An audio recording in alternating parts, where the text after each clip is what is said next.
Oh, hello. It's on now. So we're gonna get started now. That's sorry. I would like to introduce Carmen and Kelly from Oshki Wenjack. And here they are. Thank you. Okay, so you go ahead. Do you need a PowerPoint? Yeah. Okay, so. Okay. All right, so you introduce All right. yourself. So we're going to be presenting on the strategies for improving the transition of First Nation learners to post-secondary education. My name is Kelly Fossum, and I've been with Oshki for the last 3 years. I am the College Access Program Coordinator, and I also coordinate the Pathways for Indigenous Women workshop series. And My name is Carmen Worsted. I've been with Oshki for two years. I'm wearing a lot of hats. So I was hired as a researcher, and then I did the newest accommodation policy. Right now I am working as a project manager and instructional designer. So we are going to talk a little bit about technology and how it actually comes to help and strategize for the transition of First Nation learners to post-secondary education. So what I would like to add is that we titled our presentation New Beginnings because Pimashawin that is what is called is New Beginnings. And we would like to think that Oshki Wenjack provides these new beginnings and new transitions for First Nation learners to come into the post-secondary education.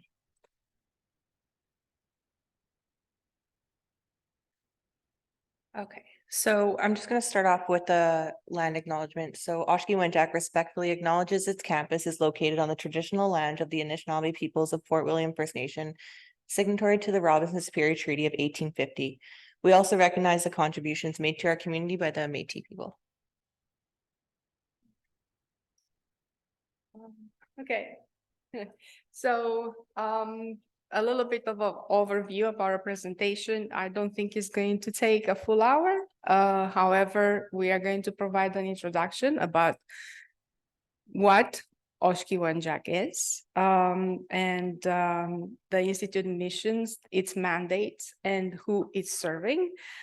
Speak about the challenges that Indigenous students face when coming to any education, but mostly to post-secondary education. These challenges are research, informed, but also observation, because I've been there for 2 years. I was able to actually teach in the pre-health sciences as well. So I could actually see firsthand how our learners are struggling. We are going to focus, actually, those are challenges, and we are going to focus on strategies that are implementing at Oshki to actually make the transition of first learners easier for them. So more specifically, we are going to look at the special programs that we have to ease the transitions. Also, the student support and accessibility, and also the technology and e-learning that we are offering our students. And also like a very short conclusion. So. Okay, so I'm just going to talk a little bit about the area that we service. So we service the 49 NAN communities, which includes upwards of 45,000 members, whether they are on or off reserve. And sorry, I think that's going to be it for that one. We'll go to the next one. Oh, that's you.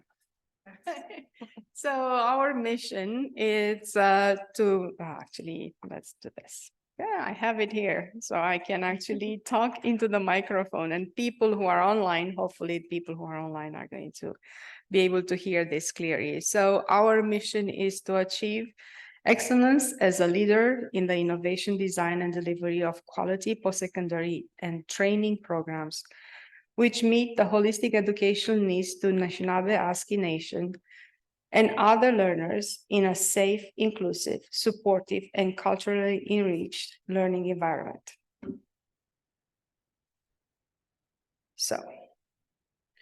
All right, and we're gonna go over our mandates quickly. So our first one is to develop, design, and deliver post-secondary educational programs and services to meet the educational and cultural needs of the members and communities of the Anishinaabe ASCII Nation and other learners. The second is to enhance, organize, and coordinate the delivery, of post-secondary education programs and services which promote and support Anishinaabe ASCII Nation culture, traditions, beliefs, languages, values, and lifestyles. And the third is to establish protocols and partnerships with existing post-secondary educational institutions and Anishinaabe ASCII Nation communities at the local levels and in the regional, national, and international arenas. Okay. And I took the challenges part. So like going through the research. So research shows that Indigenous students are more likely to leave post-secondary education prematurely than their non-Indigenous peers. The higher education is becoming increasingly critical in obtaining employment and economic security, and early leaving is the result of accumulated effects of social, economic, environmental, and political influences. Some of the research that I read, kind of categorize these challenges into three major branches, which is systemic, which it's also incorporates the historical context and institutional context, the social cultural influences, which is the community and culture and identity, and the individual influences, which is cognition and personal characteristics. So if we talk as systemic influences, well, you guys can relate that in the historical context, actually, I'm going to do this. So systemic influences can be defined as factors that impact how society and groups of people function. And in the historical context, barriers to retention of First Nation students is correlated with Canada's long history of colonialism and assimilation. Education through residential schools, boarding schools heavily impacted generation of Indigenous peoples and youth. Some of the repercussions of the residential schools include loss of culture, disruption of family structure, intergenerational trauma, and social oppression. As such, some research studies indicate that low retention and enrollment rates of Indigenous students in the post-secondary education is due to a strong distrust of Western education system and institutions. Predominant Western ways of knowing in post-secondary education is one of the most predominant mistrust of Indigenous learners. So especially the typical modes of assessment where are more like written based, like essays, like formal writing, standardized tests, and that stay in stark contrast with the Indigenous cultures that is based on oral storytelling, sharing circles, and hands-on learning. And also, some of the repercussion of this, it's also like Indigenous students are not feeling that they're academically prepared to come into the post-secondary education. This is due to segregation on reserves and inequalities of funding and discrepancy between on and off reserves education, due to trauma as a consequence of cycle of violence, addiction, and mental health issues, due to the fact that they are forced to navigate two seemingly conflicting cultural worlds. In the institutional context, the mainstream post-secondary education institutions are very complex, which complex systems, which organization makes Indigenous students vulnerable. So what are these points of vulnerability? Is the negative learning environment to some of the systemic racism, microaggression, curriculum content, Indigenous representation, finances, and supports. For example, with the curriculum content, we know that in mainstream organizations, curriculum is not culturally relevant, right? Indigenous students are represented as a thing of the past, thus rendering the reality of Indigenous students invisible. And also, there is an underrepresentation of Indigenous faculty. So, talking about social cultural influences, the social cultural influences deals with community, relationship, cultural center resources. So community and cultural connection, it's one of the barriers of post-secondary education because students are forced to leave their communities when they are coming to post-secondary education, which is mostly in urban centers. So because of that, students may experience culture shock, as the research indicate that the primary need for Indigenous learners to succeed is creating a strong sense of community and support. Perception as success and failure is culturally defined. For Indigenous students, connection, culture, and community plays a great role in their success. The identity, it has been identified by researchers as a strong factor in the First Nation retention in post-secondary education. Students with strong sense of identity were better adapted to operate in two cultural contexts. So individual influences. So individual influences and personal factors are often influenced by external factors such as feeling academically unprepared, which already talked about, a poor sense of identity, negative learning environments, and the learner's connection with their culture and communities. So cognition in this instance is synonymous with individual thinking patterns. The ability to think clearly and succeed in post-secondary education environment is influenced by motivation. Okay, so motivation is how much students want to achieve their qualification and how much they want to complete their qualification at the schools of their choice. The disparity between Western and Indigenous values, sometimes it's a barrier for First Nation students. The Western values, independence, competition, external validation, grades. The Indigenous peoples value independence, harmony, attachment, personal validation, and overall competency.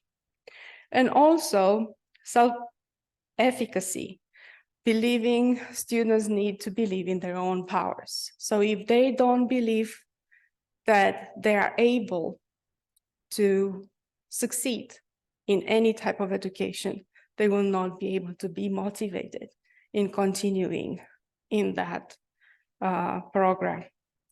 And if we talk about personal characteristic, this characteristic is specific to demographics. So what I mean by that is that, as I noticed, Indigenous learners, sometimes they're like most of the time, I don't know how much percentage we have high school students, but our mature students percentage is very high at Oshki. So we have to realize that these students are caregivers, parents that have more obstacles to face in their educational attainment. The mature students face unique barriers as they spend more time outside the education system and taking greater familial responsibilities than younger students. And also sometimes knowing and being fluent in a traditional language may be a barrier coming into post-secondary education, as most of the education in post-secondary level is done in English, right? So grasping and being proficient in English is going to be a barrier to Indigenous students. Great. Okay, so we're going to move into strategies in eliminating the causes of these barriers. So a quick quote we have here is from some of the research we have done. So a positive Indigenous students experience is achieved through a well-rounded, holistic student's life that promotes physical, mental, cultural, and spiritual well-being. So for us, what we have done that includes unique delivery of programming, and we're going to get into each of these as well. And we have programs designed specifically to support increased First Nation, to support increased First Nation students' self-efficacy, motivation, and transition.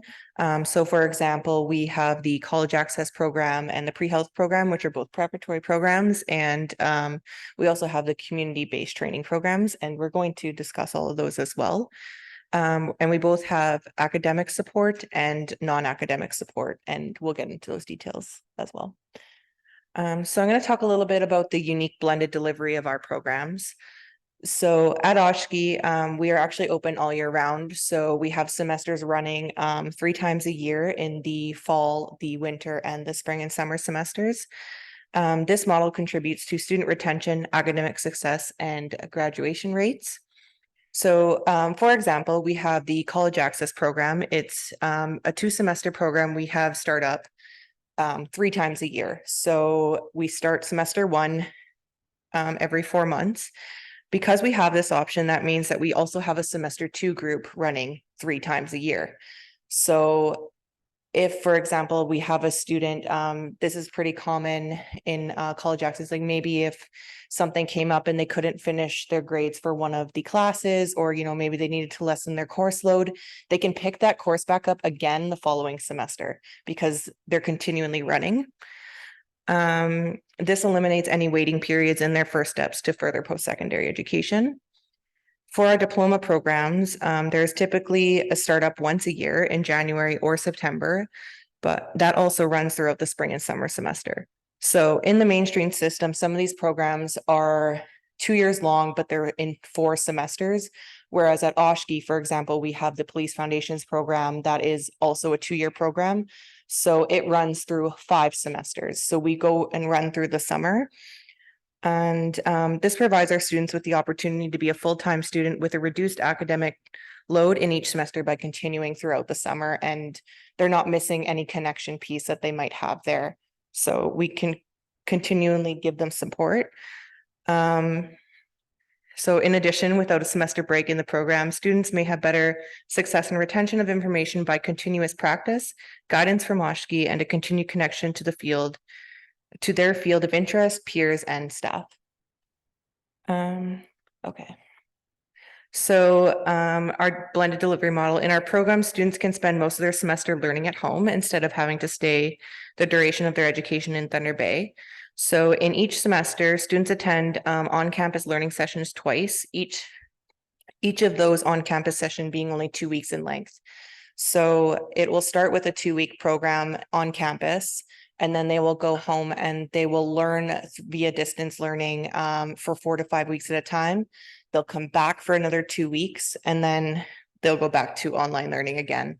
And then that'll wrap up their semester. In this time period, students are learning about 1/3 of that semester content or work in what we call their intensive blocks.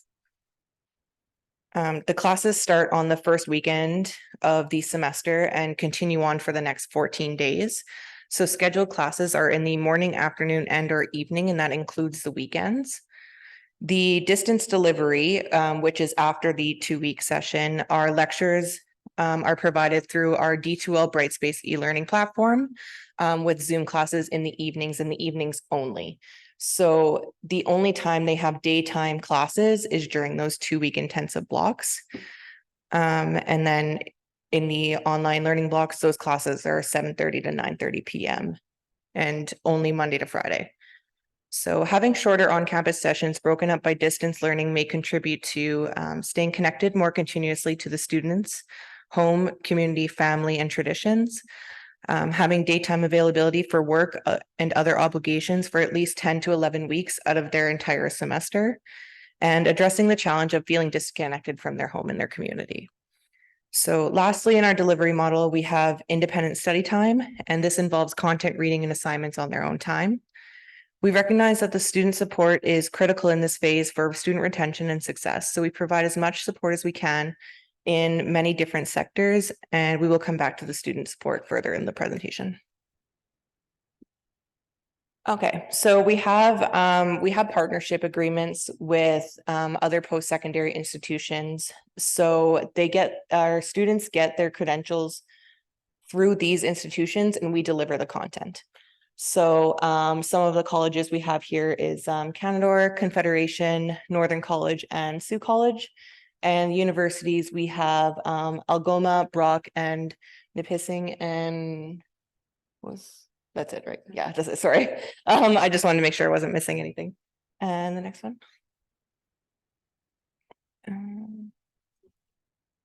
I'll read this one. So our purpose of these partnership agreements are these agreements are negotiated with colleges and universities to collaborate in meeting the learning needs in NAN and for the accreditation of our programs.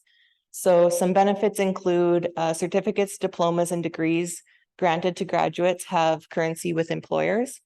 Funding agencies are more likely to sponsor students that take accredited programs. And students and alumni can apply for advanced standing in other colleges or university programs.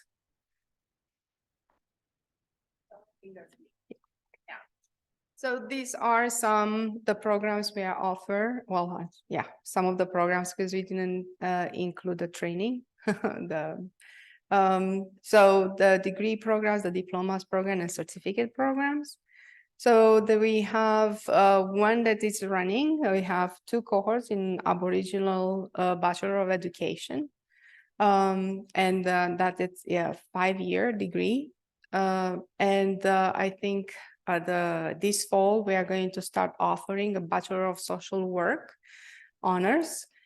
This Bachelor of Social Work honors is going to be offered in collaboration with Algoma University. And as you see here is 2 + 2 years. What that means, it means that our students that they are doing their diploma in social work are going to be, after 2 years of study, they have the option to apply for their Bachelor of Social Work. So they have the ability to actually get a degree at the end of it. The diploma programs are practical nursing, social service worker, Indigenous specializations, business, police foundation, early childhood education, Indigenous wellness and addiction prevention, and Indigenous classroom assistant. And the certificate programs are home and community support worker, that's only 1 semester. Pre-health, which is 2 semesters, personal support worker, which is another 2 semesters, and business fundamentals and college access. I think that was the one that was the beginning, and it's 2 semesters. We are going to see that college access and pre-health are transitional programs. So they are getting students ready to get into other colleges and businesses, the other programs in diploma and degrees. So you can talk about college access. Okay, so I'm going to talk a little bit about college access. That is the program that I coordinate at Oshkosh, and I've been with them I think since the beginning. This is a newer program to Oshkosh, I think the last 2 or so years. So For this program, it is a pathway to post-secondary education. It is for students that have recently graduated high school or for mature students and returning students who want to ease into post-secondary life. So the only real prerequisite for this program is to either be 19 years of age older, or if you're younger than that, there's a different route that you would take. But essentially, the program doesn't reject people. So this program has course offerings that will upgrade math and communication skills, including the use of Microsoft Office applications and working on interpersonal communication skills. So graduates of this program will have obtained the skills base needed to pursue the career aspirations and to succeed in other post-secondary programs. In addition to increasing academic skills, students have the opportunity to explore their strengths as they develop personal, career, and educational goals. Students without a high school diploma are able to take college access to be eligible for post-secondary programs, including but not limited to Police Foundation's diploma and the Business Diploma program. This program is only 2 semesters in length and has a startup of 3 times a year, so it's running all year round, semester 1 and 2. And it is 100% online, so the students actually don't have to leave their communities at all. And students from this program graduate with a certificate from Confederation College. Pre-health sciences has a lot of the features that Kelly says. However, this is a prerequisite course for pre-health, for health programs that they are offered not only at Oshki, but anywhere else. So again, it's a 2 semester and it's fully online. And they can actually, once it's completed, they can, students can apply to health certificates diploma programs. So it can be in practical nursing, social work, social worker. So in the courses that we are offering for pre-health are usually getting students to get prepared for usually with math skills, but also with science skills, especially for practical nursing, you need biology and chemistry. So I taught chemistry for pre-health. Yeah, at the end of it, we have a lot of students who actually came to the pre-health programs and right now are in practical nursing program as well. So we have a lot of success stories coming from that program. These 2 programs are, it's not just transitional, but they actually get the students that are coming at Oshki to see what, post-secondary education is all about.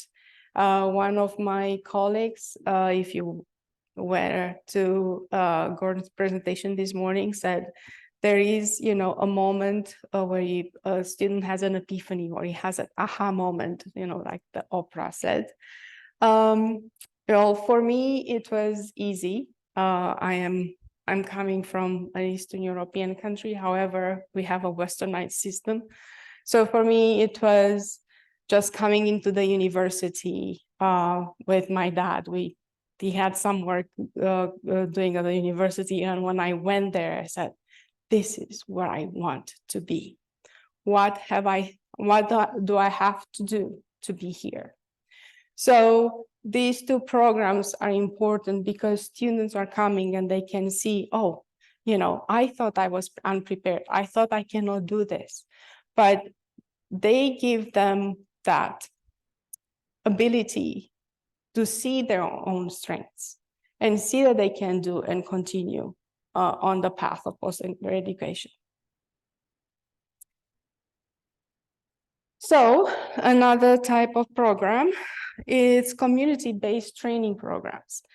So again, another success story from these community-based training programs, a person who was actually in the basic radiology technician, then came to Oshki, took pre-health, and now she is in the nursing program. So from a technician going into nursing, and who knows where she can go from there. So that's a really nice story I like to talk about when I'm talking about Oshki.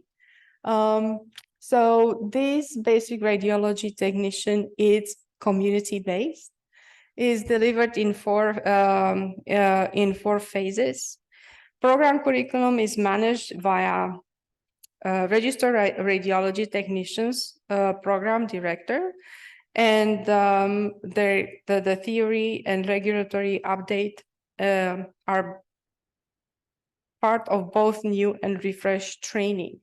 So phases 1 to 3 are delivered in the communities. So I am a project management for basic radiology technician, and I can say to you, even as we speak, there is an instructor, two instructors in 2 up north communities delivering instruction to the students.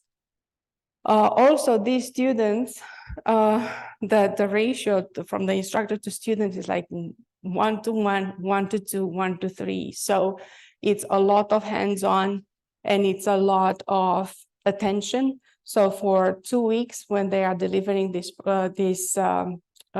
training, for 2 weeks of training, these students are going to have the attention of the instructor, and they have an intensive, intensive training for that phases. The phase 4 is usually at Oshki, and after phase 4, they usually graduate, and we have a graduation ceremony for them. So because of COVID, last year we had only 4 students graduating from basic radiology technician program. But this year we have 12. So on June 8th, we are going to have 12 students graduating from this program. Okay, so I'm going to talk a little bit about Pamachman Pathways for Indigenous Women. This is my program, and I've been working with it for the last year or so, and I'm happy to say that we just got funded for another year. So starting in April, we'll have another full year of this program. So this is an online or in-person workshop series designed specifically for Indigenous women who are interested in going to or going back to post-secondary education. So I say online or in person because we have our own sessions. The last time I ran it, we had, we did 3 or 4 days, full days online of different sessions. And then the next round, they came in person a month later. We did 3 or 4 days again. And then they finished off with mental health first aid. So, but with Pathways, we can actually run this in communities as well. So this can be run by community request. And I know there's been a couple of communities that I've connected to, or, they did a special cohort. It's really geared around to the community need. So this culturally sensitive workshop series offers a variety of workshops, including but not limited to learning your own learning style, how to upgrade your education, registering for post-secondary programs, how to find and apply for funding, goal setting, mental health and wellness, building confidence, resume building and entrepreneurship, life skills, budgeting, tips for student success, and an Oshki on-campus experience, which includes a tour and meeting the staff of Oshki. So we've had workshops from myself as well as other Oshki Wenjack staff, Turtle Concepts, Yes Employment, Legacy Bows, local knowledge holders, YWCA Toronto, and the Mental Health Commission of Canada. And sorry, I think I forgot to put it in there, but this program is 100% free to its participants, including when we have in-session persons in Thunder Bay. We have covered the travel and accommodations for those participants as well. So some project benefits include increasing existing capacity at Oshki to promote and recruit Indigenous women from the 49 NAN communities, to engage in post-secondary educational opportunities, increase networking amongst women from all walks of life, increase existing capacity to support learners on their pathway to education success, and enhance support and training for virtual and in-person learning. And at the end of it, all participants do receive a certificate of completion once they are done the professional development sessions. And that can go on their resume, you know, we encourage them to do that. And I think since we've started Pathways, we've probably had upwards of 75 people attend and complete the program. So that's multiple sessions. In the fall, we had a total of 39 women online. And I would say that we probably have a 50% application rate to our post-secondary programs from that program itself. And we look forward to moving with that again this year. Yep, that one's you. Yeah, sorry. I think that's me. All right, so our student support services are phenomenal. I cannot say more about it. So the student support, we are going to offer more than one type of support. So we have academic support where we are going to meet the students' academic needs. Well, I have to look at what did I write in here, because right, and it starts with student orientation, believe it or not. So when we have our student orientation, which is in the first 2 days before the 2 weeks extensive, block is going to start, we are, they are learning about, their student navigators, okay, which are going to be the first contact of the students when they have problems academically, or if they have any other issues with mental health or anxiety. So they are the first people to actually take care of them. Also, we are giving them a little bit of training on, how to use the learning management system, the D2L Brightspace, because that is going to be a way for them to communicate with their instructors, a way to communicate when they're out in the communities with the student navigators and the student support staff, a way to communicate with their own colleagues, especially if we are going to have a type of collaborative type of, assessments for students. Also, we have, student outreach is not only just through emails and announcements on D2L Brightspace, but we have a Facebook, and we text. So we have a student Facebook page and Messenger. So there is a sense of community, a virtual community done that way. And also, as we said, bridging programs. We have these bridging programs that is going to get the students prepared for post-secondary education, which is college preparation courses such as college access, and advising and accessibility. So we have an accessibility advisor that is going to help students with their academic accommodation. So we'll talk a little bit more about it. Actually, we should talk about it right now. Yeah, why not? So I am very proud of this because we spent the summer, I think, a year and a half ago, actually doing this accessibility programming and putting everything in place and doing an accessibility policy for Oshkosh Wenjack. And I think the most important thing that you have to take from here is that the most appropriate accommodation is one that most respects the student's dignity, responds to students' individualized needs, okay, and best promotes inclusion and full participation of the student. So what type of accommodation we are offering at Oshkosh? Well, if they need any academic materials in alternate forms, such as braille, large print, digitized text, any type of that type of accommodation we can offer at Oshkosh. We look at behavior management plans. We also, if they need to have referral, we can do the referral. Another thing that you have to realize if you go to mainstream university, for people to actually be accommodated and go into accommodation program at other university, they have to have a file. They have to have a doctor or a psychologist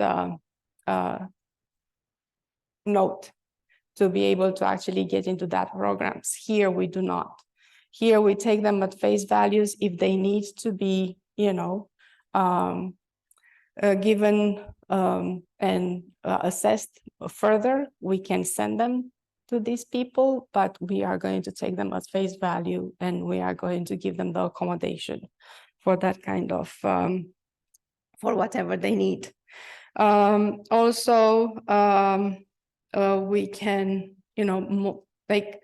accommodate them to actually have extension on their assignments, more time for tests, depending on their needs. As Kelly said, because we are offering, nonstop, it's like almost every 4 months we have, we have courses for college access and pre-health that we are offering. If, for example, the number of courses that they are taking, it's overwhelming them.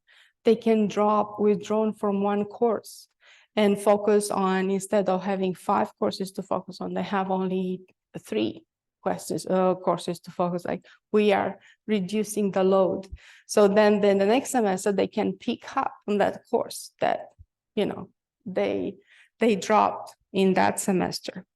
We also offer assistance with registration, and also I think Kelly is going to talk a little bit more about assistance with finance. Okay.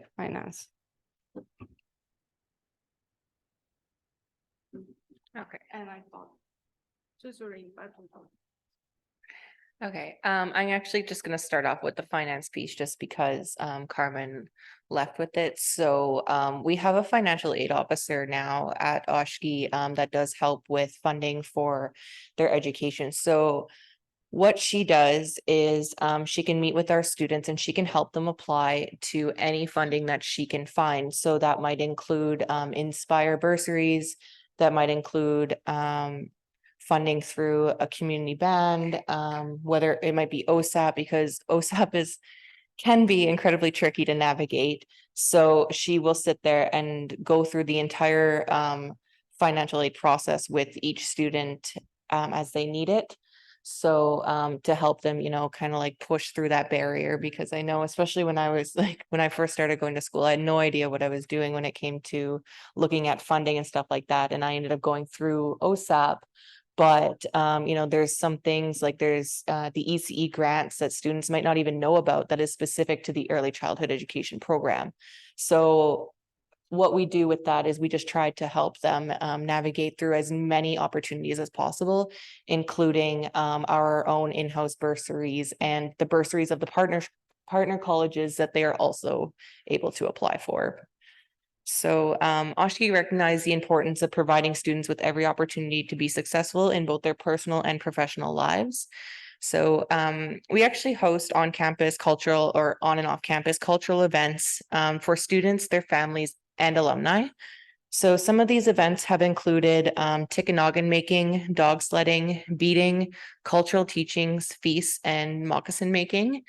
We're always kind of coming up with new ideas. I know we've had like paint nights and a lot of different things that include the students, but also their families and their children. And we also tried to do that a lot through COVID as well, because we were missing that connection piece. So we did a lot of online events. We also have assistance with college and urban adjustment. So we have a full kitchen on campus where students can gather, cook, or relax. And in our on-campus kitchen, we have stoves for them to cook on. We have a big student fridge for them to put their groceries, so they can maybe, not worry so much about spending money on, takeout or what they're going to eat. Like they can cook on campus at any time that we're open. We also have lunch and learn events, assistance in finding accommodations while on campus, and city navigation. We also have some bursaries at Oshkosh Wenjack, so students can apply for in-house bursaries as well as bursaries with their program's partner college. And the bursaries in-house are not just academic based. So we have some things, for students that are most improved based off financial need and the progress they make in their program rather than their academic achievements. And flip my page here. We have resident elder services, which include bare women listening, which is once a week. It's a sharing circle with our in-house elder Brenda. We have some smudging. I believe we start the week and end the week with smudging in our culture room.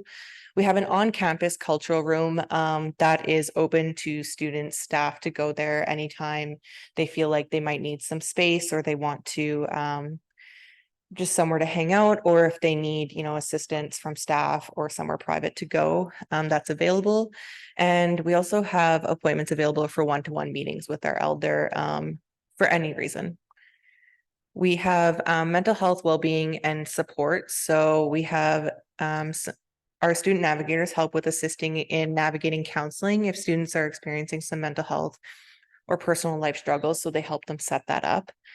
Once a week, we have sessions available with a registered therapist. So every second week, we have a female come in, and in between those weeks, we have a male counselor come in from Confederation College, and they are a licensed therapist. And we have workshops on non-academic topics as well. For our on-campus facilities, we have an on-campus gym room, which is often used by the Police Foundation's program for their classes, but it's also open to students and staff that want to use it. We have a full computer lab with printing and our cultural room. We also have, this is a new initiative at Oshkosh that was just created by the Student Success Department, and it is the food bank. So Oshkosh has non-perishable food item packages available on request from students. This program is actually also available as a non-contact option to lessen any anxiety around accessing these services. So what they would do if a student didn't really want it known that they were doing this is we would give them a locker number and they would go get the food hamper out of the locker and then leave. So the lockers are kind of right outside the student success department. So like they can see them, but we have that option available if that's what the student wants or needs. And we also have early and often outreach to students to make sure that they are connected to support staff. And we strive to create an environment that is student-centered.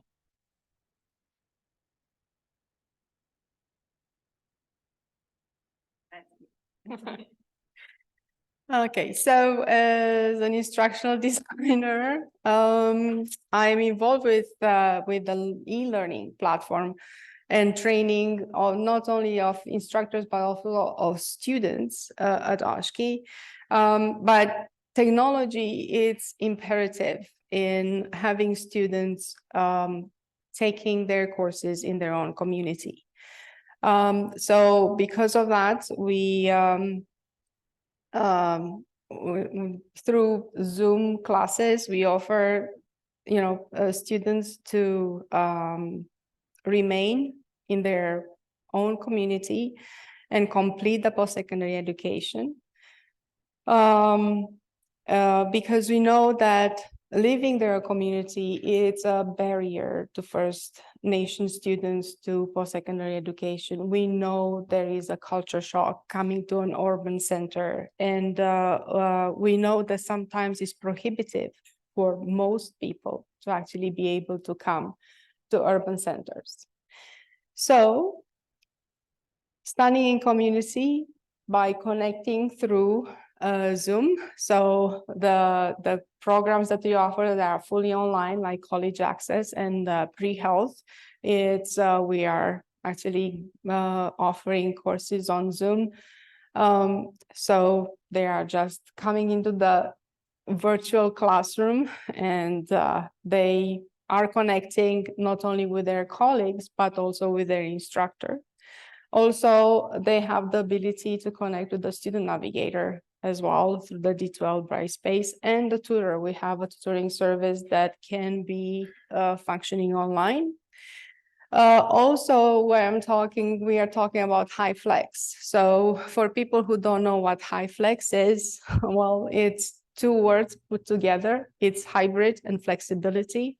The hybrid comes from the fact that at the same time, we have students in the classroom and we have students that they are joining virtually by Zoom. It's exactly like we are doing here right now in through video conferencing. I can speak to the people who are actually watching from their communities, but also to you. So it's the same type of technology. If flexible comes from the fact that the student chooses which way it wants to actually attend the class.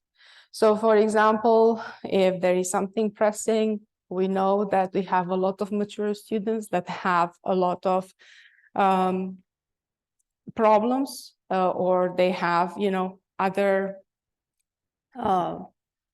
responsibilities towards their children, their elders, right? They can actually opt to be in the classrooms through video conferencing instead of being in class. We offer our instructors training in HyFlex, not only managing the technology, but also pedagogical and how to teach it to students that they are both online, but also in the classroom. So also we have a laptop lending program. As we know, some of the instructors, so some of the students that are coming to Oshki say that they don't have the finances to cover for, computers or laptops. So we have a laptop program lending, and again, we give these students, one-on-one training on how to use the laptop, how to use the Microsoft Word and Suite, and also how to actually connect with their instructors through Brightspace and email.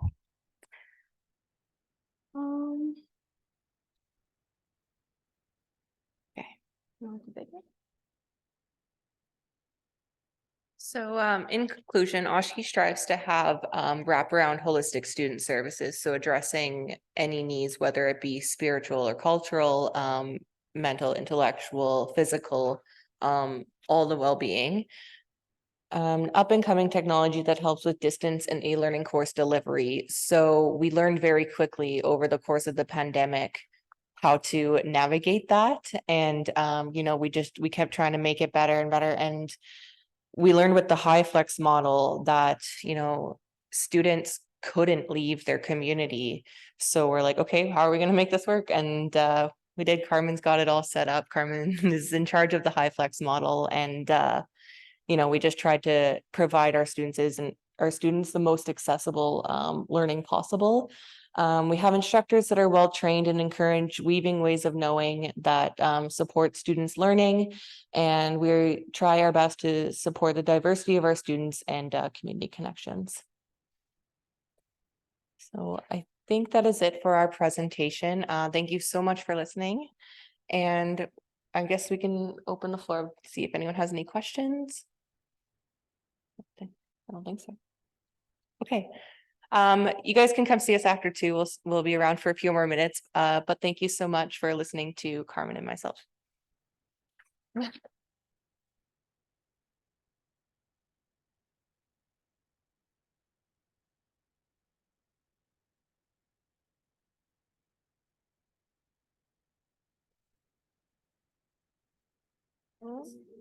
Thank you, Carmen and Kelly, for that very informative presentation.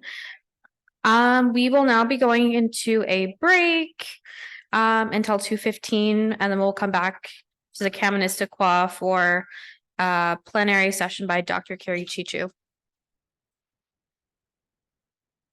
And then I have, thank you, colleagues.